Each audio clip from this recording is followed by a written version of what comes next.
Buen día, soy la doctora Luna. No me ven porque por un tema de conexión, para que ande mejor el internet, no me van a ver, pero van a ver sí el power. Gracias por conectarse, gracias por el tiempo. Pedir que por favor escriban nombre y apellido en el chat para que podamos registrar la cantidad de personas que están conectados y podamos registrarlos, ¿sí? Voy a esperar un minutito más porque hay algunos papás que nos mandan mensajes que no se pueden conectar. Así que por eso estamos esperando un minutito más, ¿sí?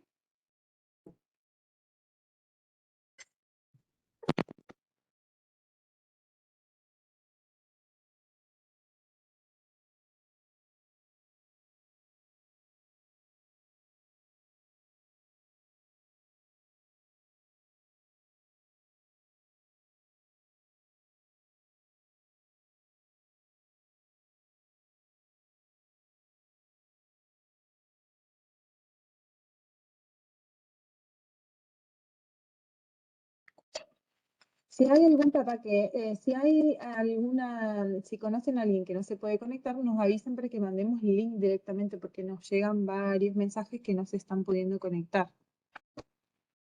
Y también os quieren escribir en el chat si les fue difícil conectar. Evidentemente hay algún problemita para la conexión, por eso estamos demorando. En general empezamos siempre a tiempo, pero bueno, por eso estamos demorando un poquito.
Bueno, esperamos ya unos minutitos. Voy a empezar porque no me gusta que tarde.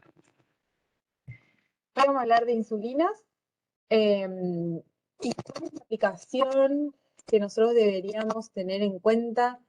La manera de colocar insulinas, hablamos de Laura la vez pasada, hace 2 semanas atrás, y hoy vamos a hablar un poco de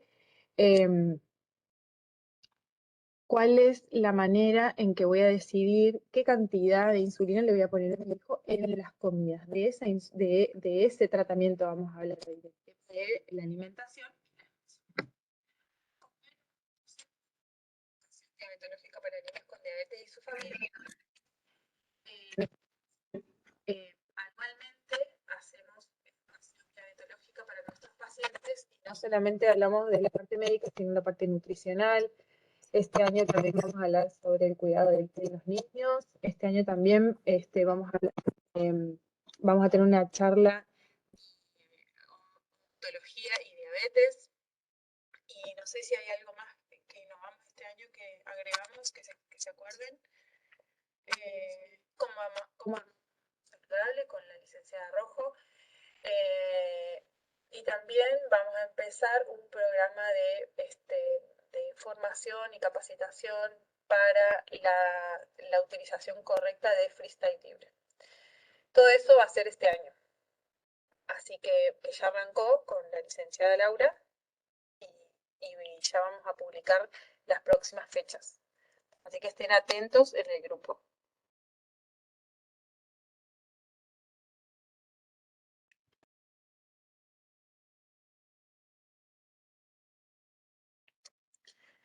Bueno, ya sabemos que la diabetes tipo 1, que es la que tienen nuestros pacientes, que son niños, que se caracteriza por la destrucción de la célula beta del páncreas, que es la célula que fabrica la insulina, y la falta de la insulina, la falta de esta hormona, se manifiesta en el cuerpito de nuestros hijitos con hiperglucemia, o sea, con azúcar alta.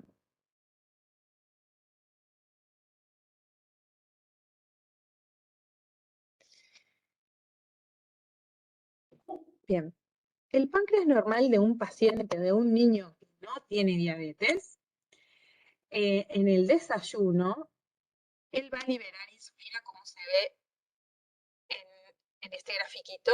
En el desayuno libera gran cantidad de insulina para poder metabolizar este desayuno, ¿sí? En el almuerzo vuelve a liberar gran cantidad de insulina para metabolizar este almuerzo.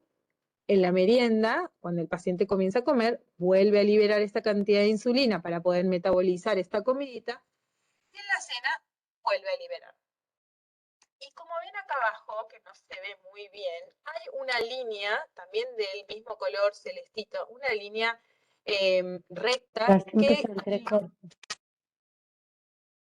A ver.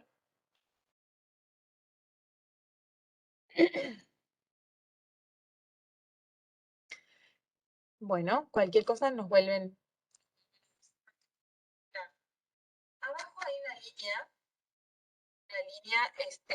recta que quiere simular la liberación de insulina de forma basal que se produce en nuestro cuerpito, en el cuerpito de los pacientes que no tienen diabetes, es para regular el metabolismo interno de los órganos, especialmente del páncreas, perdón, del hígado.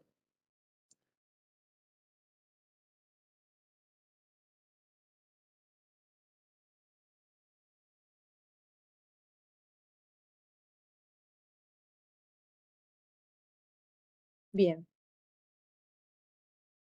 Entonces, dos cosas antes de hablar del páncreas de un paciente que tiene diabetes. La insulina se coloca antes de las comidas. Y solamente hay una excepción de colocar la insulina cuando el paciente ya está comiendo o cuando ha comenzado y está más o menos por la mitad del plato, y es la hipoglucemia. O sea, un paciente que está con una glucemia muy justa, nosotros sabemos que menos de 70 es hipoglucemia. Si yo tengo a mi hijo que está con se hace el control de la glucemia y le da 72, bueno, esa sería una indicación de que el paciente comience a alimentarse y luego de comenzar a alimentarse, cuando va más o menos por la mitad del plato, colocar sí las unidades de insulina. Si un paciente tiene glucemia normal, se tiene que colocar la insulina siempre antes de las comidas. Nosotros usamos la insulina Novorapid, y el nombre comercial, el nombre de la droga, recuerden que es insulina aspartica, insulina de acción rápida. Esta insulina necesita de 10 a 15 minutos para que comience a actuar.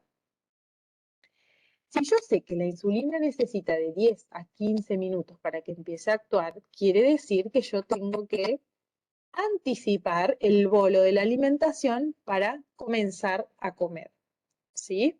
Esta, entonces dijimos, es una insulina de acción rápida. Empieza a actuar entre los 10 y los 15 minutos de haber colocado.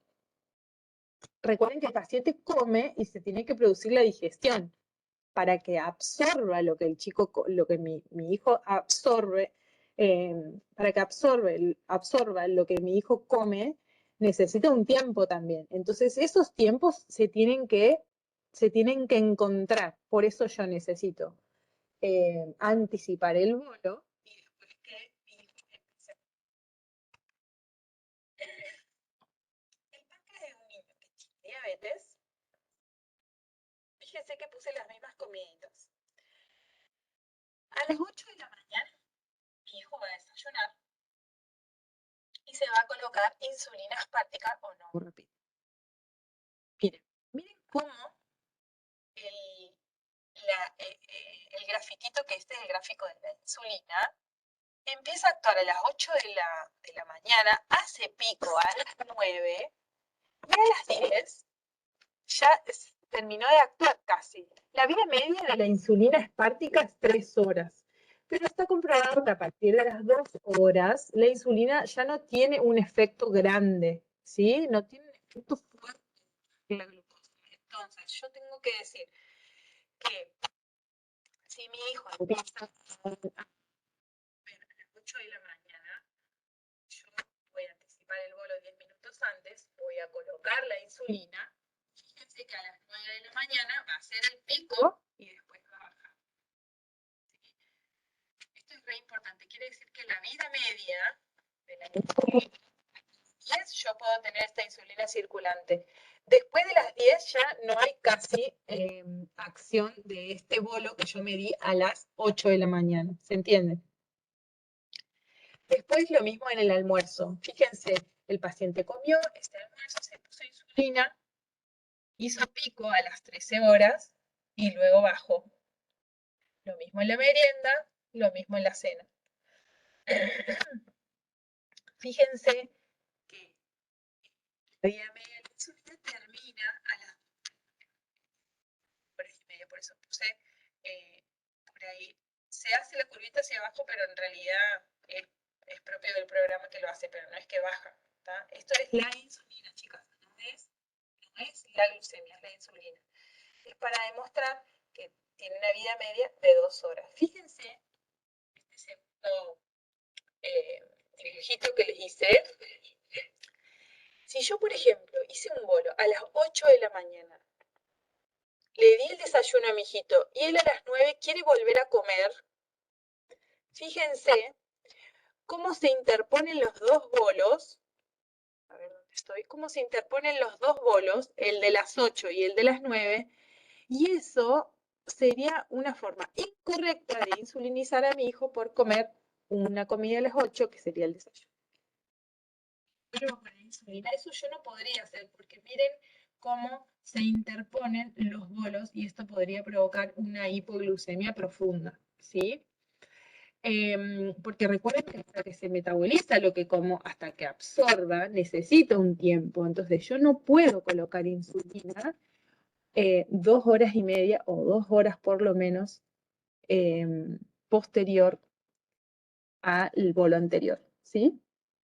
Fíjense, quiero que les quede muy claro esto porque pasa muy seguido de que los papás ponen bolos muy seguidos en horario y tiene que pasar por lo menos 2 horas, ¿sí? Muy, muy importante. Y también para que los pacientes tienen que hacer la almuerzo, merienda y cena. El paciente tiene que tener balanceada posible. ¿Es restrictiva la dieta del paciente que tiene diabetes? No es restrictiva, no, el paciente puede comer. Ahora, si el paciente está con glucemias muy altas y se mantiene con glucemias muy altas, y cuando yo digo muy altas hablo de glucemias mayores a 180, y probablemente tenga más necesidad de querer consumir más alimentos. Eso no beneficia a nuestro paciente, no beneficia a nuestro hijo, ¿sí? Siempre hay que tratar de que el paciente coma con glucemias normales, o por lo menos menores de 180. Bueno, para repasar, ya lo vieron con Laura, está bueno repasar. Nosotros usamos dos tipos de insulina. Recuerden que la insulina, que es la que estamos hablando hoy, que estamos dando un poco más de importancia a la educación de hoy, que es prácticamente toda aspartica, que es insulina Novorapid, que es una insulina de acción rápida. Es una insulina de corta duración, dura hasta 3 horas, pero ya sabemos que a partir de las 2 horas y media, ya no hay una acción importante de la misma. El lugar de colocación es la zona del brazo, en la zona del tríceps y el abdomen. ¿Por qué estos lugares? Estos lugares se coloca insulina de acción rápida porque la absorción es rápida, ¿sí? Entonces yo voy a tratar de que siempre coloque en esos lugares este tipo de insulina. Y voy a ir rotando. Si un día coloque, es como para darles una idea, si un día coloque en el brazo derecho, al otro día puedo colocar en el brazo izquierdo. Si algún día coloqué en abdomen en la parte derecha, el otro día puedo rotar en la parte izquierda. O ustedes mismos van a ir haciendo una forma de rotación que cada papá y cada niño adquiere. Pero sí, los insto a que solamente la insulina rápida se coloque en brazo y abdomen. La insulina glargina, que es la insulina de acción larga o de larga duración, que es la Lantus, la que mayormente usamos, es una insulina que en general indicamos a la noche, a las 20 horas, a las 21, a las 22, depende cómo al paciente le quede mejor, pero en general la titulamos y la indicamos de noche. Esta insulina, a partir de la hora y media, 2 horas, entra en rango. Es una insulina de larga duración que dura 24 horas y se coloca en muslo, en la parte externa, donde es en la parte externa del muslo y por encima del glúteo. Esos lugares son lugares de absorción lenta, por eso la indicación es colocar en ese lugar. La insulina de acción lenta, yo necesito que se libere en forma lenta, entonces los lugares de colocación son donde la absorción es lenta, por eso está indicado ahí, ¿sí? Por eso se pide a los papás que por favor respeten estas indicaciones porque tiene que ver con el tratamiento del paciente y la absorción correcta de la insulina. Para colocar insulinas, nosotros podemos indicar dos tipos de tratamiento. Insulinas en un esquema rígido o insulinas en conteo de hidratos de carbono o tratamiento intensificado. Las insulinas en esquema rígido son es este esquemita que puse un ejemplo acá. Fíjense. Es cuando ponemos desayunos y distintas unidades, diferentes unidades, dependiendo de la glucemia que tiene el paciente. Por ejemplo, acá, 70, 150, el paciente en desayuno.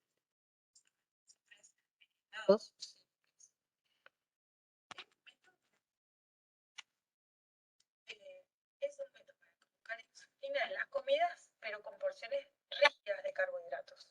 Quiere decir que su hijito debe consumir siempre la misma cantidad de carbohidratos en esa comida cuando la glucemia se encuentra en ese rango. La verdad que es bastante rígido.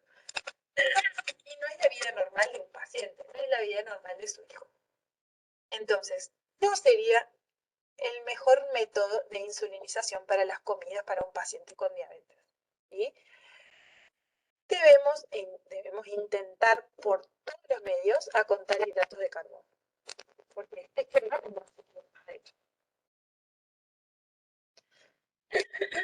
el método de conteo de hidratos de carbono es el método de elección para decidir la cantidad de unidades de insulina que tengo que colocar a mi hijo. Vamos a repasar dos conceptos. RIC, que es la relación carbohidratos e insulina, es la cantidad de carbohidratos que cubre una unidad de insulina para mi hijo. Sensibilidad es la cantidad de puntos que puede bajar la glucemia con una unidad de insulina. Ahora bien, nosotros habíamos dicho que teníamos que ver en conteo de hidratos de carbono 3 situaciones. Si yo sé que mi RIC es 15 y que mi sensibilidad es 50, ya vamos a ver, y que voy a hacer o no actividad física. Son tres preguntas que me voy a hacer. ¿Qué glucemia tiene mi hijo? ¿Qué cantidad de carbohidratos va a comer? Y si va a hacer o no actividad física. ¿Qué voy a comer? ¿Qué glucemia tengo? Y si voy a hacer actividad física. Bueno, acá al lado mío está la nutricionista, la licenciada Rojo, la más experta en el tema para hablar de conteo de hidrato de carbono. Ahí he puesto un plato. Si yo sé que mi RIC es 15, yo tengo que contar qué cantidad de carbohidratos tengo en este plato. Vamos a preguntarle a la Nutri cómo podemos contar este plato y de paso vamos a preguntarle también a la Nutri si el plato está completo, si sería un almuerzo adecuado, si falta algo, si sobra algo. Bueno, buen día a todos. Ahí en ese platito, fíjense que yo siempre les hablo de lo importante que es que ustedes observen la comida y que observen el espacio que ocupan en el plato. Fíjense que ahí hay un plato en el que yo veo arroz blanco, lentejas o porotos, una ensaladita de verduras crudas y pollo. En ese arroz, fíjense que nosotros hablamos siempre de que por cada cuarto de plato nosotros contamos 15 gramos de carbohidratos, siempre teniendo en cuenta que la altura de ese cuarto de plato sea como un dedito acostado, 1 centímetro más o menos. En ese caso nosotros vemos un poquito más del cuarto del plato y un poquito mayor un poquito más cantidad de altura, más alto que 1 centímetro. Entonces, en ese caso, nosotros tendríamos que contar por el arroz blanco entre 30 y 40 gramos de carbohidratos. Pero ahí arribita se ve como unas lentejas o un poroto que termina de parece poroto cortado, que termina como de completar la mitad del plato de carbohidratos. Entonces ahí estaríamos teniendo la mitad del plato de carbohidratos, que son 30 gramos, si es de la altura de un dedo, y como eso es un poquito más, contamos el doble, 60 gramos de carbohidratos. La verdurita no se cuenta porque son verduras crudas que no tienen, no veo ninguna papa ni otra cosita ahí. Y el pollo tampoco se cuenta. Entonces, en ese plato, sin contar pan o fruta que se vaya a comer, tenemos 60 gramos de carbohidratos aproximadamente. Porque por ahí, licenciada, podríamos equivocarnos en el conteo de hidratos porque usaríamos, decimos, bueno, acá hay un cuarto de plato de arroz y podríamos contar como 15 gramos de carbohidratos y fíjate que estaríamos como subestimando la mitad de los carbohidratos que nos orientás que contemos, porque yo si miro así el plato a grandes rasgos, bueno, 15 gramos de carbohidratos en arroz, pero sin embargo, si contamos bien, aparte está como torre, como le decimos nosotros, como Montañita. Sí. entonces no. Fíjense que eso es algo que siempre nosotros les decimos cuando son pacientes que ya cuentan carbohidratos de hace mucho. Uno en general cuando recién aprende es como que se pone más atento, pero cuando son pacientes que cuentan carbohidratos ya hace un tiempo, en general nosotros empezamos como a hacer las cosas un poquito más rápido y por ahí no nos tomamos el tiempito, el minutito ese que necesitamos para observar bien el plato. Y es por eso que nosotros siempre les decimos a ustedes es importante que una vez al año chequeemos el conteo de carbohidratos, porque a todos nos pasa eso. Al principio estamos aprendiendo algo, prestamos un montón de atención. Y después ya vamos haciendo las cosas como más en automático.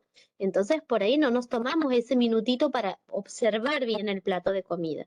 Porque fíjense que en esto tiene mucho que ver lo que uno observa y cómo uno percibe ese plato de comida. ¿Y estaría completo el plato?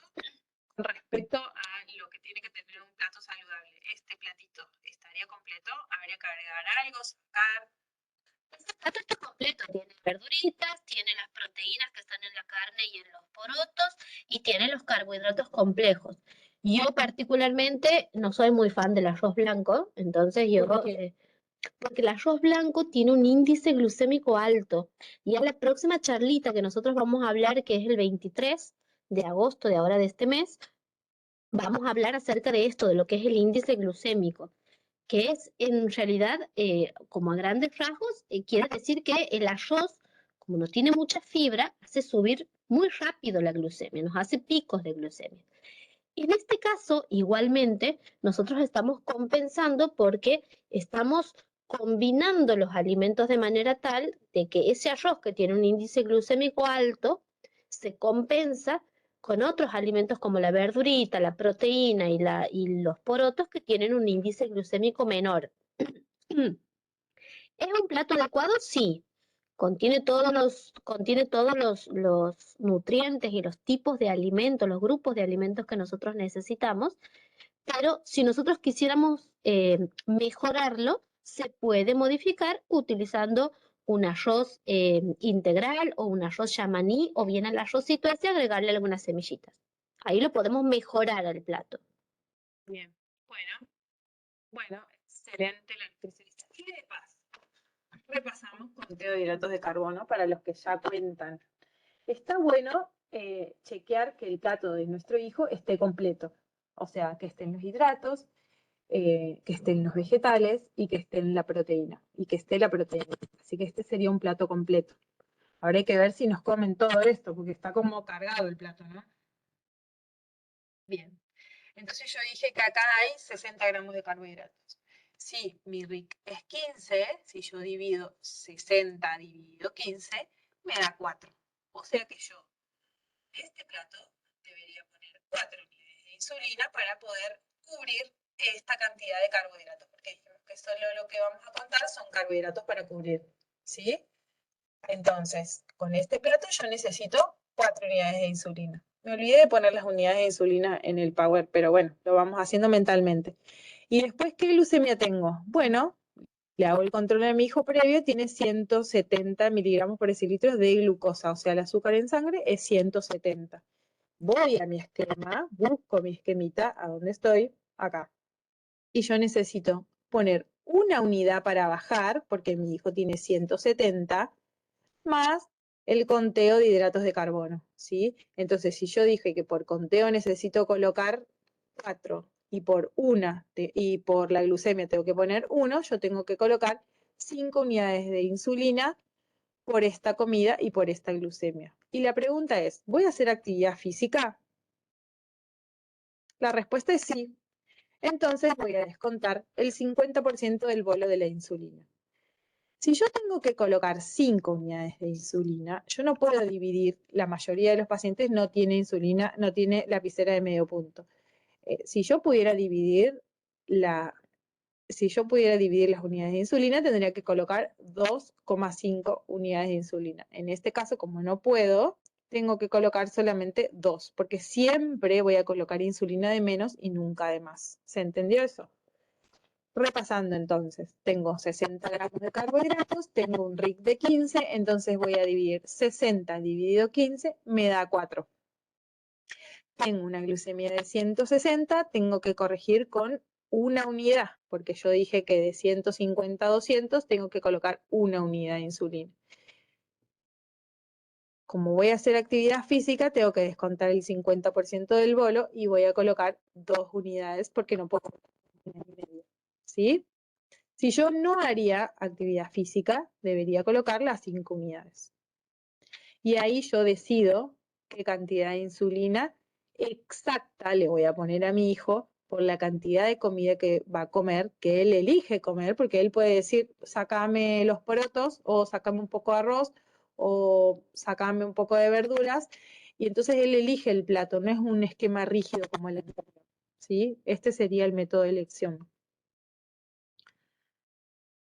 Esto es re importante que me gustaría que lo tengan bien en cuenta, que todo niño con glucemias mayores a 300 debería corregir su glucemia con insulina, esperar 2 horas y volver a controlar su glucemia para colocar nuevamente insulina por la comida.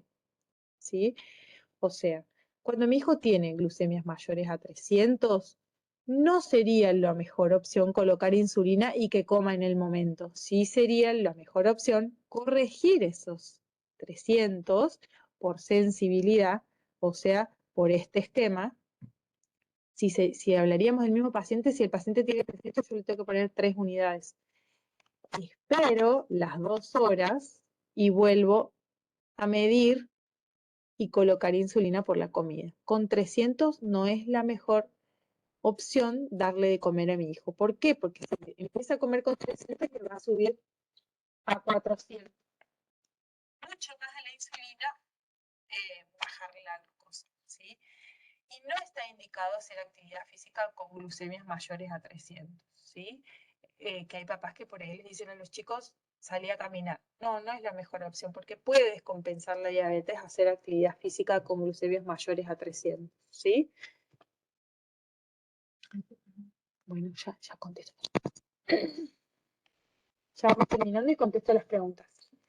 La educación diabetológica es la misma para todos los niños, pero la respuesta de la insulina es individual de cada chico, ¿sí?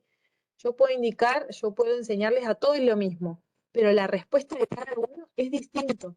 Por eso, el paciente, el padre, tiene que estar pensando en venir a control cada vez que hay algo que le llame la atención o que no pueda llegar con su hijo con glucemias normales. Las necesidades de insulina van cambiando a lo largo de la vida. Probablemente cuando el paciente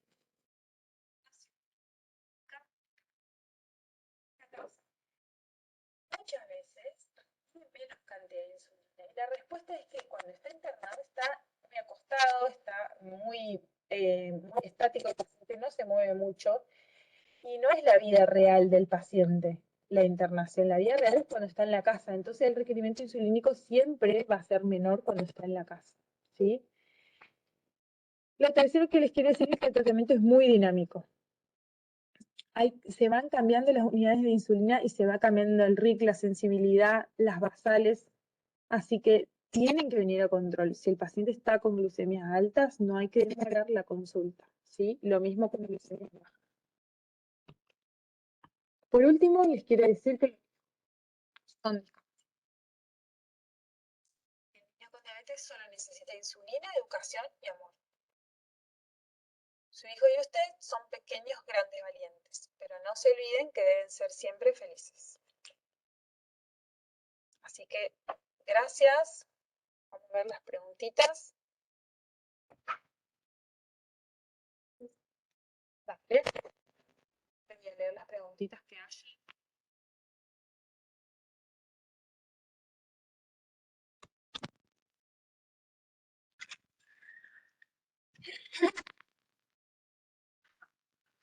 Ana te pregunta, siguiendo el ejemplo, ¿a qué hora sería esa actividad física?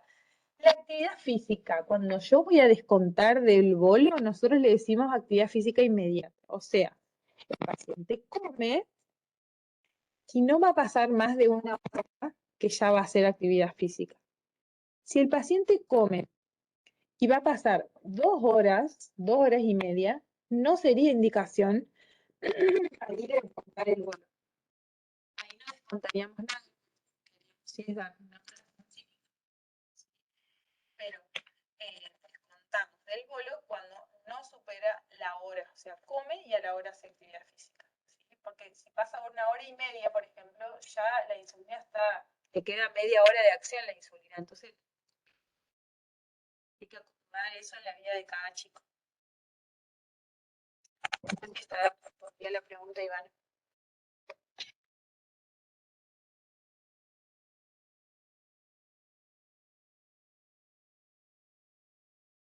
Bueno, hay alguien que, bueno, perfecto. ¿Hay alguien que quiere preguntar algo más? Igual quiero hacerles acordar que ustedes van a ir viendo la respuesta. Cuando el papá cuenta los hidratos de carbono y descuenta el bolo, a veces descuentan el 50% del bolo y es mucho. Entonces van a ir viendo la respuesta, porque por ahí después en el próximo control está hiperglucémico. Y entonces se van a ir dando cuenta ustedes y van a ir disminuyendo o aumentando y descontar unidades de insulina.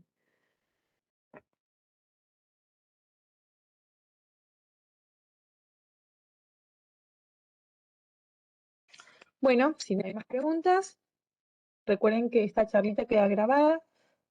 Podemos, a ver, acá hay una pregunta.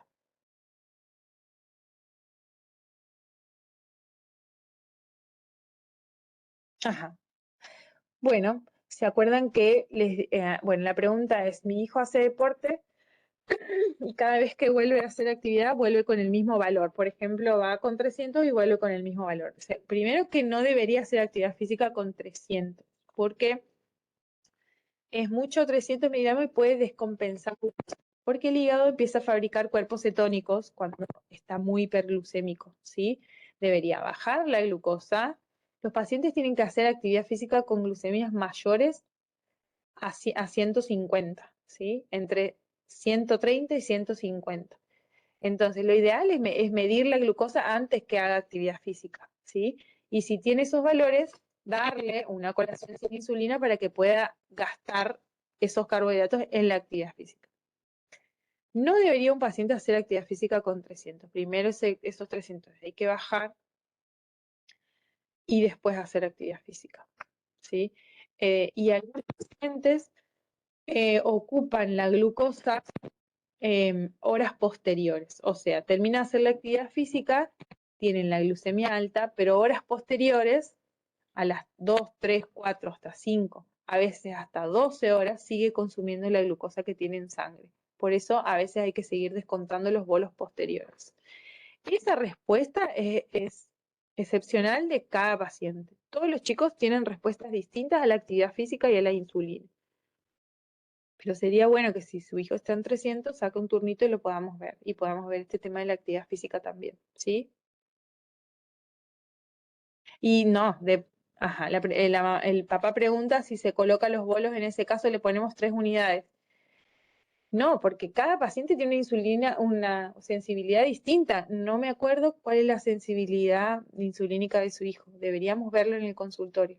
Así nos sacamos bien la duda y hacemos los cálculos, ¿sí? Ajá. Otra pregunta es si tiene 100 de glucemia, ¿puede hacer actividad física o se debe dar una colación en ese momento? Sí. La respuesta es sí. Los pacientes más chiquititos, sí o sí, con glucemias de más de 150 deben hacer actividad física. Por ahí los más grandes pueden hacer con glucemias de 100 y una colación sin insulina, ¿sí? La colación sin insulina tiene que ser de carbohidratos complejos, ¿sí? Nosotros en general le decimos una barrita de cereal, una banana, un sanguchito de queso. Acá está la Nutri y me tira todo lo... Me ayuda. Bueno. Otra pregunta, Doc. Mi hija le gusta jugar mucho y como bien, aparte come bien. Aparte las glucosas mejoran mucho.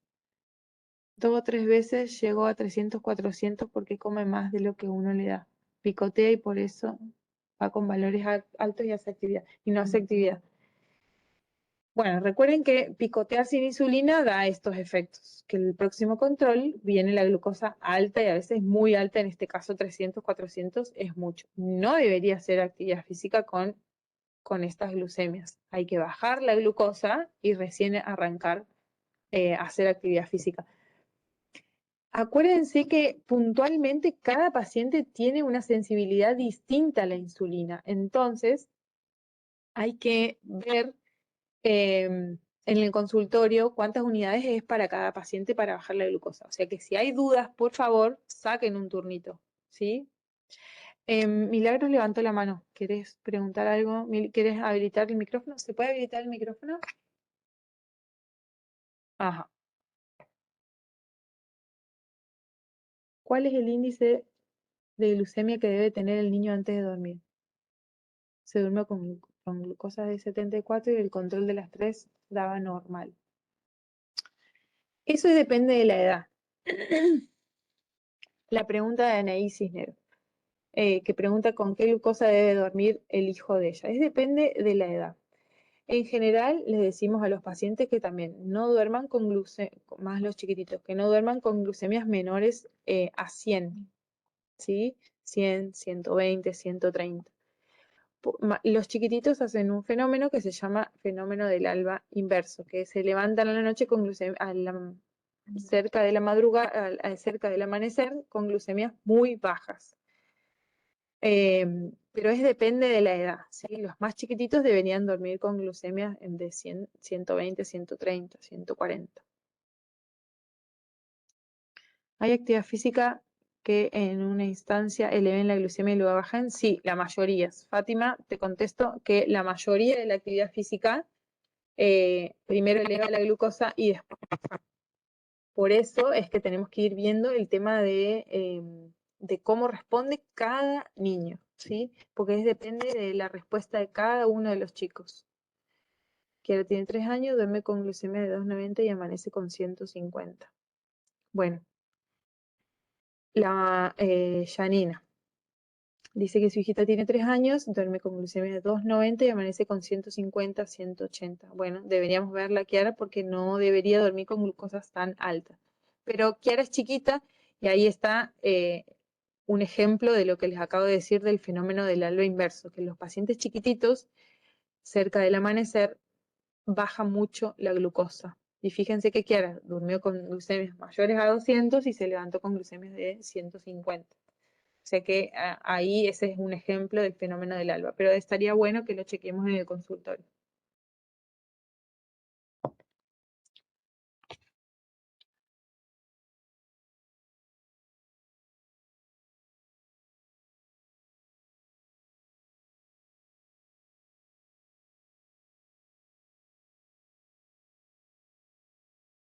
Bueno, si no hay más preguntitas, dudas. Y si tienen, siempre les digo a los papás que si tienen algo para sugerir